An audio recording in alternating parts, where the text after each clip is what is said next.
جی السلام علیکم، وعلیکم السلام علیکم ٹھیک ٹھاک ہیں؟ جگر مراد آبادی، قسط نمبر 3۔ یہ تو آپ نے بتا دیا کہ شرابی بھی تھے اور جواری بھی تھے، اب آپ کیا بتائیں گے؟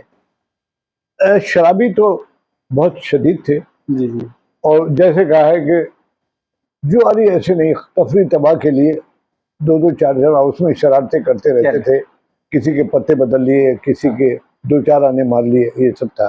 جی بسم اللہ۔ اچھا صاحب، جگر صاحب نے ماہر صاحب سے ایک عجیب فرمائش کر دی۔ صحیح۔ انہوں نے کہا کہ مولانا مودودی سے ملنا چاہتا ہوں۔ اچھا۔ ماہر صاحب نے کہا کہ مولانا مودودی سے ملاقات بڑی آسانی سے ہو جائے گی۔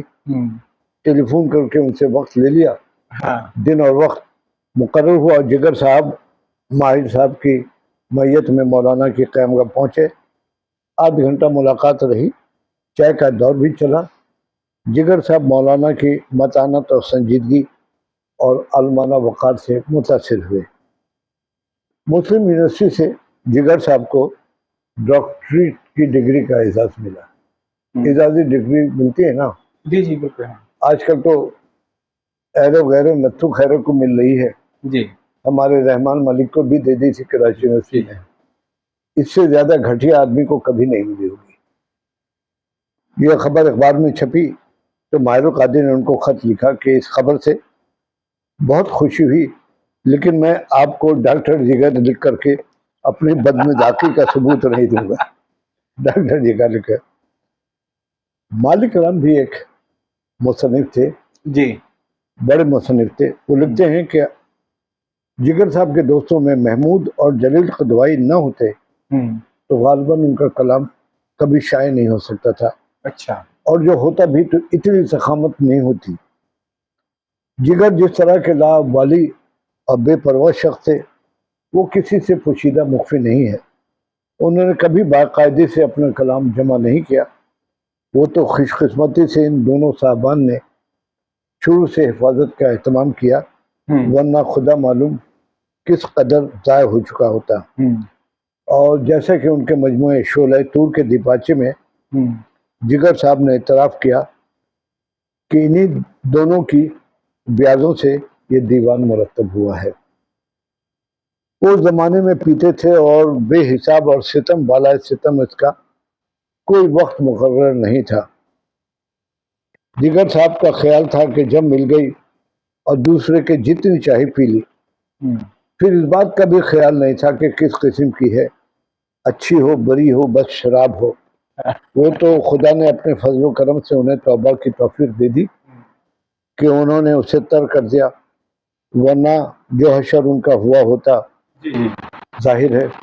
اور آخری عمر میں ان کی صحت جو اتنی خراب رہتی تھی، اس کی اصل وجہ بھی یہ اوائل عمری کی نامراد شراب نوشی اور دوسری بد اعتدالیاں تھی۔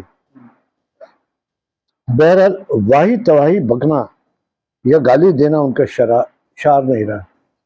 بہت سے شرابی بہت زیادہ پی لیتے ہیں تو واہی تواہی بکنا، گالم گلوچ یہ نہیں کرتے تھے۔ حقیقی بات یہ ہے کہ ان کا مزاج دینی تھا۔ اصغر کی طرح جگر صاحب بھی شاہ عبد الغنی منگلوری سے بیعت تھے۔ یہی سبب ہے کہ لاکھ بے عملی بلکہ بد عملی کے باوجود اساسی طور پر ان کی روح کبھی آلائشوں سے ملوث نہ ہونے پائی۔ انہوں نے فسق و فجور میں لذت بھی محسوس نہیں کی۔ جو کچھ سرزد ہوا اضطراری طور پر، وہ ہوش کی حالت میں ہمیشہ پشیمان ہوتے اور ندامت محسوس کرتے، اس سے باز رہنے کے منصوبے باندھتے، لیکن کثرت شراب نوشی نے ان کی قوت ارادی اس حد تک کمزور کر دی تھی کہ اپنے عزم میں وہ کامیاب نہ ہو سکے۔ اچھا صاحب، مشہور ادیب اور قیام پاکستان سے پہلے کا تاریخی رسالہ ساقی کے مدیر شاہد احمد دہلوی لکھتے ہیں کہ کتاب کا نام ہے گنجینہ گوہر، کہ ایک زمانے میں جگر صاحب مچھلی کی طرح شراب پیتے تھے۔ ان کے قدردانوں نے یہ وطیرہ اختیار کر لیا تھا کہ جب ان کا کلام سننا ہو ان کے لیے ایک بوتل منگا لیتے۔ سوکھے دھانوں سوکھے چاول میں پانی پڑ جاتا، گھنٹوں اپنا کلام سناتے، پھر اس کا لپکا اتنا زیادہ کہ ہر وقت پینے لگے۔ جگر صاحب کی زندگی کا یہ دور سقا حضرات کے لیے خاصا قابل اعتراض تھا، مگر مدہوشی کا یہی دوران ان کی شاعری کے عروج کا تھا، اور ادھر آیا اور ادھر شراب بن کر اڑا۔ شراب پتہ نہیں شراب کی وجہ سے ان کی زندگی جڑی یا زندگی نے کثرت شراب نوشی کے پر لگائے۔ کیا بات ہے دنوں مہینوں کا رخ نہ کرتے، آج یہاں ٹھہرے ہیں کل اس کے یہاں ٹھہرے ہیں۔ اصغر گونڈوی ان کے بڑے ہمدرد تھے۔ جب انہوں نے میاں بیوی کی یہ نا اتفاقی کی صورت دیکھی تو جگر سے کہا اپنی بیوی کی زندگی کیوں خراب کرتے ہو، طلاق دے دو۔ اصغر صاحب جگر کا بہت ادب کرتے تھے، تعمیل ارشاد میں طلاق دے دی۔ شراب اور بڑھ گئی، اتنے کے مشاعروں کے اسٹیج پر بھی بوتل اور گلاس ساتھ رہنے لگے۔ غزل پڑھتے پڑھتے بھول جاتے اور سامعین خاصے بے لطف ہوتے، مگر ان کے کلام اور ان کے کمال کی وجہ سے ان کی اس لغویت کو نظر انداز کر دیتے لوگ۔ کچھ رسم ایسی پڑ گئی کہ جگر کے بغیر کوئی مشاعرہ کامیاب نہیں ہوتا۔ شاہد احمد دروی صاحب لکھتے ہیں کہ بہت سے ذہین شاعروں کو شراب نے تباہ و برباد کر دیا تھا۔ اختر شیرانی، میرا جی اور مجاز کا تو آخر میں یہ حال ہو گیا تھا، اسٹیج پہ نہ صرف طے کر دیتے بلکہ پیشاب بھی کر دیتے تھے، اور لوگ انہیں اٹھا کر ان کے ٹھکانے پر پہنچا دیا کرتے تھے۔ جگر صاحب اتنے نہیں گرے تھے، پھر بھی ہوش رہتا اور ان کی طرح اول فول نہیں بکتے تھے، اور ان لوگوں میں بہت خرابیاں پیدا ہو گئی تھی جس کی وجہ سے لوگ ان کے بھاگنے لگے۔ جگر صاحب نے کسی کی بہو بیٹی کو نہیں تاکا، کسی سے بھیک نہیں مانگی، تانگے والوں اور چکلے والوں سے انہیں لڑتے نہیں دیکھا۔ وہ لوگ تانگے پہ بیٹھتے تھے، پیسہ نہیں ہوتا تھا، اور چکلے میں جاتے تھے، وہاں لڑائی ہوتی تھی، لڑتے اور پیٹتے نہیں دیکھا۔ ان کی شراب نوشی کے نقصانات انہی کی ذات تک محدود تھے، دوسروں کو ان کا خمیازہ نہیں بھگتنا پڑا۔ اوروں کی شاعری تو اس سے دم توڑتی گئی، لیکن جگر صاحب کی شاعری توانا سے توانا ہوتی چلی گئی۔ اپنے اپنے ظرف کی بات ہے، جگر صاحب کی شرافت نفس میں فرق ذرا نہیں آیا، اور اسی وجہ سے ان کی نفاست شاعری میں قائم رہی۔ اصغر صاحب ایک عجیب واقعہ لکھا ہے شاہد احمد دہلوی نے۔ اصغر صاحب کی بیوی کے جب انتقال ہو گیا تو جگر صاحب تو اس سے پہلے اپنی بیوی کو طلاق دے چکے تھے، تو اصغر صاحب نے اپنی شادی سے نہیں، جگر صاحب کی سابقہ بیوی یا متفقہ بیوی سے شادی کر لی، اور دو اجڑ گھر بس گئے۔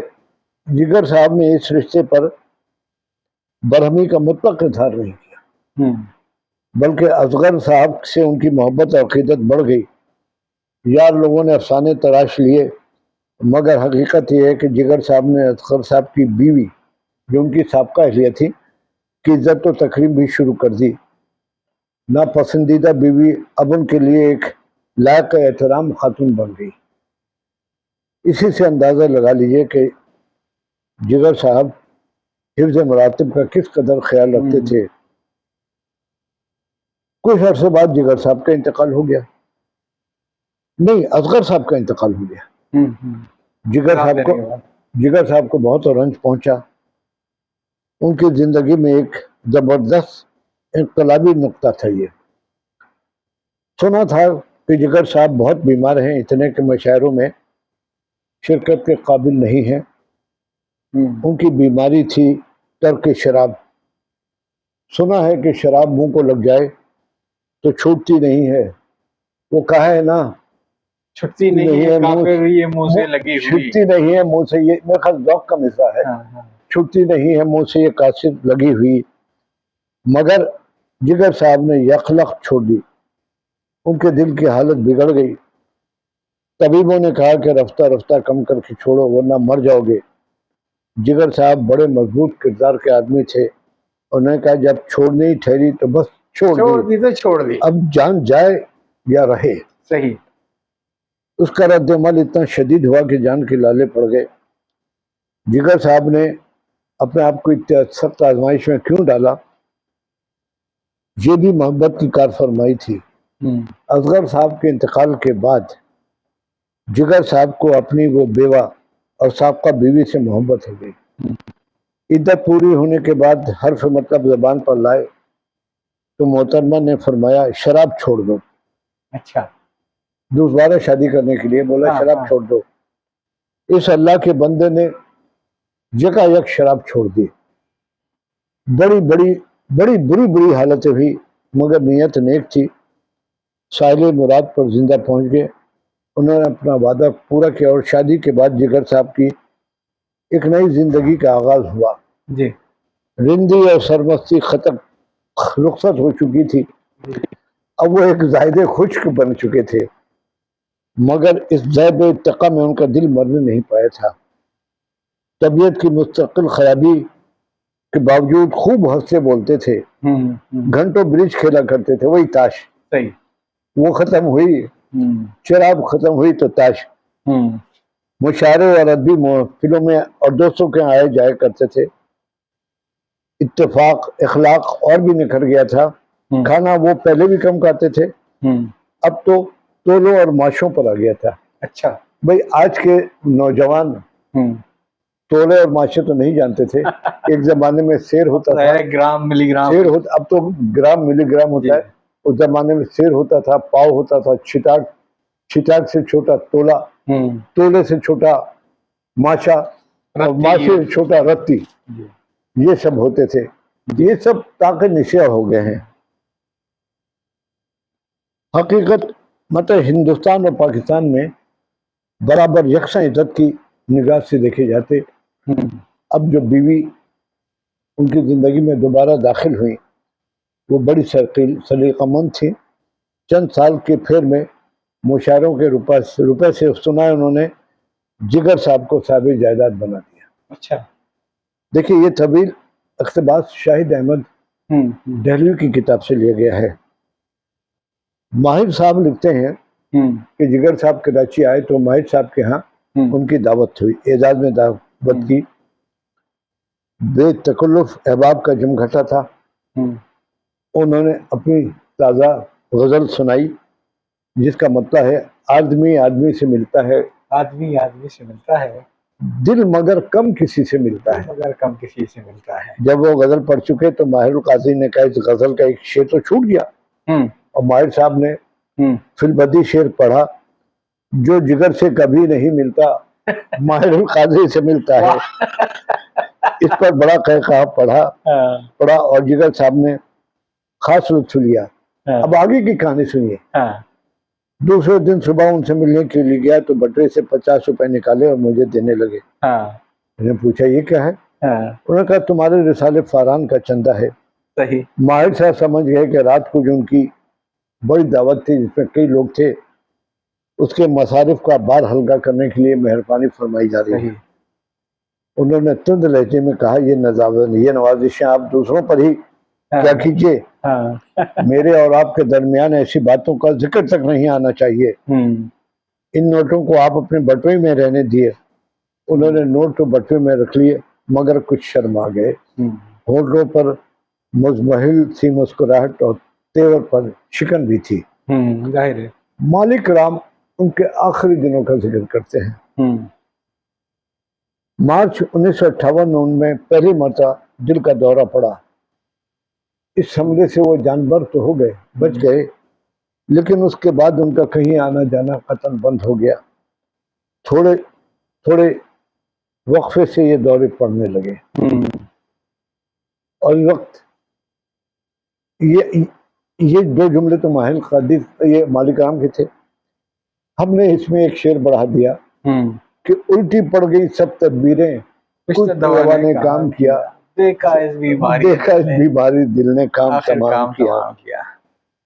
مالک رام لکھتے ہیں کہ بالآخر اسی بیماری دل سے 9 ستمبر 1962 کی صبح وہ اپنے مولائے حقیقی سے جا ملے. دل کو سکون روح کو آرام آ گیا, دل کو سکون روح کو آرام آ گیا, موت آ گئی کہ یار کا پیغام آ گیا. وہ آگے لکھتے ہیں کہ جگر کی شخصیت بڑی پیاری اور دل آویز تھی. دل کے صاف زبان کے کھرے تھے, کسی کے برے میں نہیں تھے, کسی کی غیبت ان کی زبان سے نہیں سنی. اچھا. بے عیب ذات خدا کی ہے, کمزوری جگر صاحب میں بھی تھی, لیکن ان کی خوبیوں کے مقابلے میں ان کی کوئی حیثیت نہیں تھی. اور یہ تو ارشاد ربانی ہے کہ نیکیاں بدی کو یا بدیوں کو محو کر دیتی ہیں. میں یہ تصور بھی نہیں کر سکتا کوئی شخص جگر کا دشمن ہو سکتا ہے, بلکہ مالک کرام کو یقین تھا کہ انہیں جتنا بھی قریب سے دیکھیں اتنا ہی ان سے محبت کرے گا. اور ان کے شعر آخر میں انہوں نے لکھا ہے, وہ حلم, وہ تواضع, وہ طرز خود فراموشی خدا بخشے جگر کو لاکھوں, جگر کو خدا بخشے جگر کو لاکھوں انسانوں کا انسان تھا. پھر پڑھتا ہوں جی. وہ حلم, وہ تواضع, وہ طرز خود فراموشی. دوسرا مصرع ہے, خدا بخشے جگر کو لاکھوں انسان کو انسان تھا. چلیے یہ تو بہت عمدہ رہی ہماری تیسری قسط. اس میں آپ نے بڑا, جو میرے علم میں اضافہ ہوا وہ یہ تھے جو جگر مرزا آبادی کی جو شادی ہوئی وہ ان خاتون سے ہوئی جن کو نے طلاق دلوائی تھی اور انہوں نے ان کی زندگی بدلی. ہاں بقیہ انشاءاللہ پھر آخری قسط میں